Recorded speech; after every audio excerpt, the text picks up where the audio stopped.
పవన్ కళ్యాణ్ గారు ఈరోజు deputy CM హోదాలో మంత్రిగా బాధ్యతలను స్వీకరించారు. ఈరోజు ఎవరైతే అక్కడ ఉన్నటువంటి Panchayati Raj and rural development, water works, వాటితో పాటు అటవీ పర్యావరణం శాఖలకు సంబంధించినటువంటి బాధ్యతలని స్వీకరించి వెంటనే అక్కడ సైన్ పెట్టినటువంటి మొదటి 2 సంతకాలు కూడా ఎవరైతే పంచాయతీలో ఉన్నటువంటి అక్కడ ఎవరికైతే ప్రజలకు ఉపయోగపడేటువంటి వాటికి సంబంధించినటువంటి తొలి సంతకాలను చేశారు. అందుట్లో ఒకటి కార్యకర్త ఇచ్చినటువంటి పెన్నుతో ఉద్యానవన సంబంధిత పనులకు సంబంధించి ఉపాధి హామీకి సంబంధించినటువంటి వాటికి సంతకాలు చేశారు. రెండవది గిరిజన ప్రాంతాల్లో పంచాయతీ భవనాల నిర్మాణానికి సంబంధించినటువంటి 2వ సంతకాన్ని వారి వదిన ఇచ్చినటువంటి సురేఖ గారు ఇచ్చినటువంటి పెన్నుతో 2వ సంతకాన్ని చేశారు. 2 సంతకాలతో ఒకటి ట్రైబల్స్కి ఉపయోగపడేటువంటిది, రెండోది గ్రామీణ ప్రాంతాల్లో ఉన్నటువంటి ప్రతి ఒక్కరికి ఉపయోగపడేటువంటి సంతకాలను కూడా 2 సంతకాలని ఆయన ఈరోజు మొదటిగా చేయటం జరిగింది. ఈ రెండింటికి సంబంధించి అవి నిజంగా ట్రైబల్స్ ఇంతవరకు పంచాయతీ కార్యాలయాలు లేవు. అక్కడ పంచాయతీ కార్యాలయాలు కడితే ముందు వాళ్ళకి ఎంతో పరిపాలన సౌలభ్యం అవుతుంది, వాళ్ళకి పరిపాలన అందుబాటులోకి వస్తుందనే విధంగా దానికి నిర్ణయం తీసుకోవటం జరిగింది. ఇక ఈ సందర్భంగా ఎవరైతే జనరల్గా power star Pawan Kalyan life దగ్గర నుంచి ఈరోజు డిప్యూటీ హోంమంత్రి హోదాలో ఒక 5 శాఖలను నిర్వహించేటువంటి పవర్ స్టార్గా ఆయన బాధ్యతలని తీసుకున్నారు. మనం జనరల్గా రియల్ లైఫ్కి చాలా తేడా ఉంటుంది.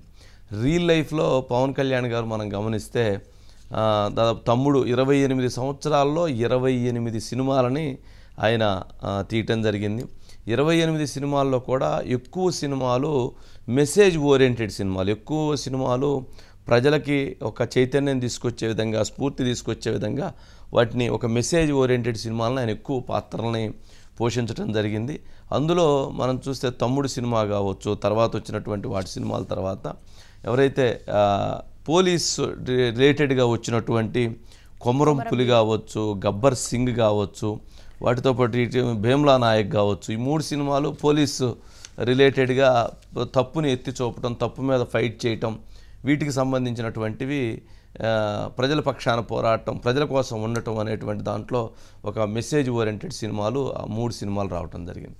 ఇక కెమెరామ్యాన్ గంగతో రాంబాబు అని ఒక జర్నలిస్ట్గా తాను ఒక ఎలా సమస్యల మీద పోరాడాలి, ఒక జర్నలిస్ట్గా ఎలా చేయాలనేటువంటి అంశాన్ని అదొక మెసేజ్ ఓరియంటెడ్గా తీసుకొని రావటం జరిగింది.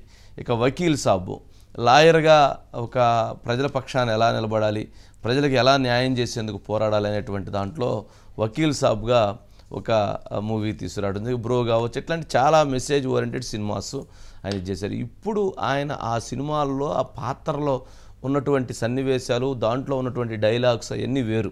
కానీ నిజ జీవితంలో, రాజకీయంలో మంత్రిగా బాధ్యతలు స్వీకరించిన తర్వాత ఆ లైఫ్లో నుంచి ఈ లైఫ్లోకి వచ్చిన తర్వాత ఆ రియల్ లైఫ్ని ప్రజలు రియల్ లైఫ్లో ఊహించేటువంటి పరిస్థితులు ఉంటాయి.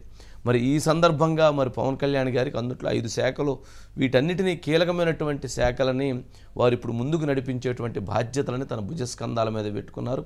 మరి అందులోనే ఫస్ట్ స్టార్టింగే ట్రైబల్స్ సంబంధించి, అదేవిధంగా ఉపాధి పనులకు సంబంధించి 2 సంతకాలతో ఆయన పని మొదలుపెట్టారు. ఈరోజు ఉదయం నుంచి కూడా రివ్యూస్ మీద రివ్యూస్ నడుస్తున్నాయట.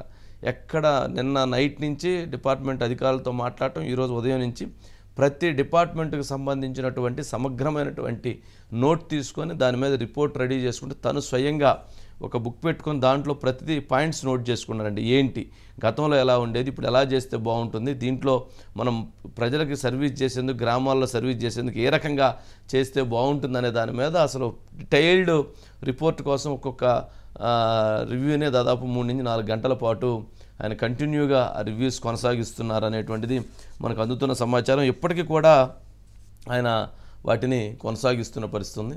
మరి ఈరోజు పవన్ కళ్యాణ్ గారు మరి బాధ్యతలు స్వీకరించిన నేపథ్యంలో ఒక సందడి వాతావరణం కూడా నెలకొంది. సచివాలయంలో అందరూ వచ్చి వారిని కలవటం, అక్కడి నుంచి వారు ముందుకు వెళ్ళటం జరిగింది. దీనికి సంబంధించి మురళి ఉన్నట్టు, మురళి బయట రెడీగా ఉంది సార్, బయట ప్లే చేయండి. ఉప ముఖ్యమంత్రి పవన్ కళ్యాణ్ గారికి రావడం ఈ రాష్ట్ర ప్రజలు ముఖ్యంగా ఆడపడుచుల యొక్క అదృష్టం అని చెప్పి నేను తెలియజేస్తా ఉన్నాను. ఈ రోజు పవన్ కళ్యాణ్ గారు ఈ రాష్ట్రాన్ని అభివృద్ధి పదంలో నడిపిస్తారు. ఏదైతే చంద్రబాబు నాయుడు గారు పవన్ కళ్యాణ్ గారి యొక్క కలయిక రామలక్ష్మణులాగా ఈ రాష్ట్రానికి రామరాజ్య పరిపాలన వీళ్ళిద్దరూ ఇస్తున్నారని చెప్పి నేను తెలియజేస్తాను. ఆ రాక్షస పరిపాలనలో అన్ని డిపార్ట్మెంట్లు కూడా 31st. See, ఇది ఏం రాశారు sir? Accepting in protest. We are no way connected with the gathering of people at airports.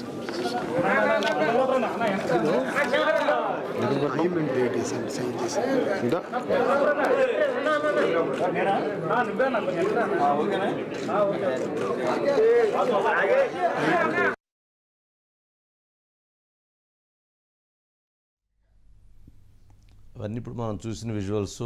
ఆయన ఒకటి విశాఖ విడిచిపోవాలని చెప్పని ఆ రోజు వైసీపీ ప్రభుత్వం ఆయనకి ఇచ్చినటువంటి నోటీసు.